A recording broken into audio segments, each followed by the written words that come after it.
नमस्कार, yes news महाराष्ट्रामध्ये आपल्या सर्वांचे स्वागत आहे। आणि मागच्या 5 ते 6 वर्षापासून आदरणीय बाळासाहेब आंबेडकर यांच्या नेतृत्वाखाली आम्ही हजारोंचे कार्यकर्ते स्वयंसेवक म्हणून त्या ठिकाणी काम करतो। आणि ह्या ठिकाणी अनेक लोकांनी मुद्दे उपस्थित केले शौचालयाचे, परंतु शौचालयाची दुरवस्था कशा पद्धतीने ते मी तुम्हाला सविस्तर सांगू इच्छितो। आपण जे शौचालय सांगता की आम्ही पुरवतो म्हणून, ही जी माहिती तुम्ही इथं लोकांसमोर मांडता किंवा लोकांना जे पुस्तक तुम्ही देता त्याच्यात पूर्णपणे खोटी माहिती असते। सगळ्यात महत्त्वाचं म्हणजे तुम्ही त्या ठिकाणी सांगता आम्ही 380 नळ बसवले, परंतु प्रत्यक्षात आमच्याकडे व्हिडिओ आहेत तुमच्या अधिकाऱ्यांचे। त्या ठिकाणी पाहणी केल्यानंतर फक्त 120 ते 125 नळ त्या ठिकाणी मिळाले। त्याच्यानंतर तुमचे अधिकारी असे उत्तर देतात की जे शौचालयामध्ये नळ लागलेले आहेत ते देखील पिण्याच्या पाण्याचेच आहेत। तर तुमच्या अधिकाऱ्यांना आम्ही ते त्यावेळेस सूचना केली होती तुम्ही ते पाणी पिऊन दाखवा, परंतु त्यांनी ते पिऊन दाखवलं ना। त्या सगळ्यांचे व्हिडिओ आमच्याकडे आहेत। त्याच्यानंतर मागच्या वेळेस तुमचे जे काही मदत कक्ष होते त्यात कुठलाही अधिकारी त्यावेळेस मदत कक्षात नव्हता। आणि बाकीचे जे अधिकारी इतर वॉर्डमधनं त्या ठिकाणी येतात ते असं कळवतात की आम्हाला याच्यातली काही कल्पना नाहीये, माहिती नाहीये।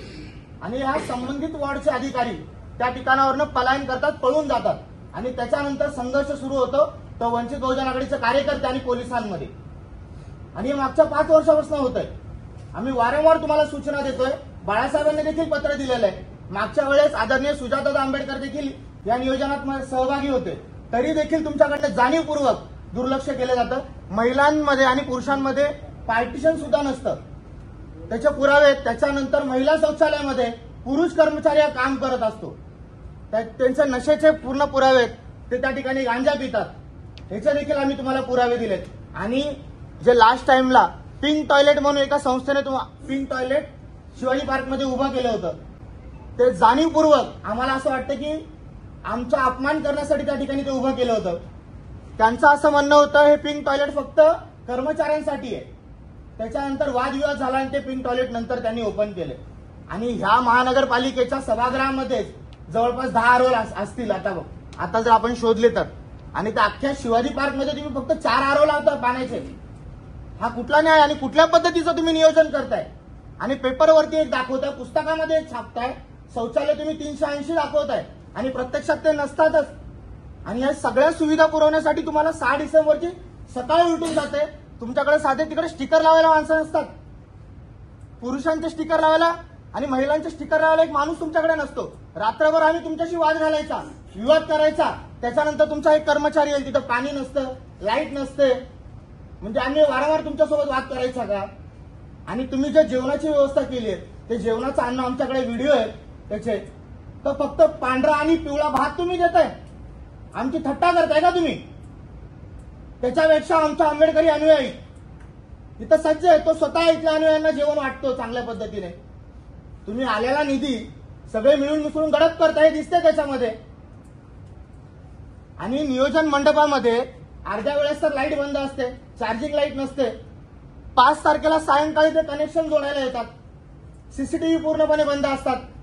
आहे का तुमच्याकडे पुरावे कोणाकडे तर दाखवा की तुम्ही 4 तारखेला सीसीटीव्ही चालू केलेत म्हणून, कारण तुमच्याकडे पुरावेच नाहीयेत, तुम्ही चालूच करत नाही सीसीटीव्ही। तुमच्या मदत कक्षामध्ये कुठलाही अधिकारी सक्षम नसतो तिथं उत्तर देऊ शकतो। रात्री 2-2 वाजता आम्हाला आयुक्तांना फोन करावा लागतो, हे काम झालं नाही करून द्या म्हणून। आपण फक्त एक पुस्तक प्रकाशन करण्यासाठी आणि अभिवादन करण्यासाठी बाबासाहेबांना हा सगळा ड्रामा करतोय का? या सगळ्या बैठका घेतोय का? या बैठकाच्या नंतर प्रत्यक्षात पाहणी करायला येत असताना तुमचे अधिकारी फक्त तिथे येतात, व्हिडिओ फोटो काढतात, सोशल मीडियावरती टाकतात आणि निघून जातात, परंतु प्रत्यक्षात पाहणी करत नाही। पूर्ण पिण्याच्या पाण्याचं पाणी पूर्ण रस्त्यावरती असतं, शौचालयाच्या पाण्याचं रस्त्यावरती पूर्ण पाणी असतं आणि तिकडे पूर्ण गाळ जमा होतो, लोकांना त्याच्यातनं चालत जावं लागतं। याचे देखील पुरावे आहेत, मागच्या वेळेस पूर्ण पुरावे तुम्हाला दिलेत। आता पाहिजे तर आता देखील तुम्हाला पूर्ण व्हिडिओज आम्ही देतो, तुमच्या अधिकाऱ्यांचे व्हिडिओ देतो। पेपरला बातम्या आहेत, टीव्हीला बातम्या आहेत, परंतु हा हलगर्जीपणा जाणीवपूर्वक केला असा आमचा आरोप आहे तुमच्यावरती। आणि हे तात्काळ थांबवा, नाहीतर येत्या काळामध्ये वंचित बहुजन आघाडी हा महानगरपालिकेत येईलच सत्तेत। त्यावेळेस आमची विनंती समजा, धमकी समजा, कुठल्याही अधिकाऱ्याला यावेळेस जर चुकीच्या पद्धतीने कोणी काम केलं, अनुयायांची गैरसोय केली, तर वंचित बहुजन आघाडीचे कार्यकर्ते त्या अधिकाऱ्याला ठोकण्याचं काम 100% करतील।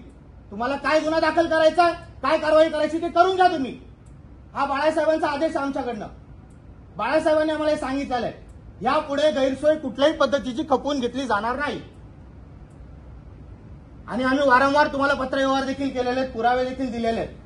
तर मी तुम्हाला सगळ्यांना विनंती करतो पुन्हा एकदा, ज्या अधिकाऱ्याला तुम्ही जबाबदारी देतात त्या अधिकाऱ्याने तर ठामपणे काम योग्यरित्या पार पाडायला पाहिजे. ज्याला जबाबदारी माहितीये त्याच अधिकाऱ्याला तिथं उभा केलं पाहिजे. आणि वंचित बहुजन आघाडीचे स्वयंसेवक हे तुमच्या मदतीला उभा असते तिथं, परंतु तुम्ही जाणीवपूर्वक त्यांना हायपर करता, त्यांच्याशी वाद घालता आणि तुम्ही सरळ बाजूला होता आणि पोलीस प्रशासनाला तिथं पुढे करता.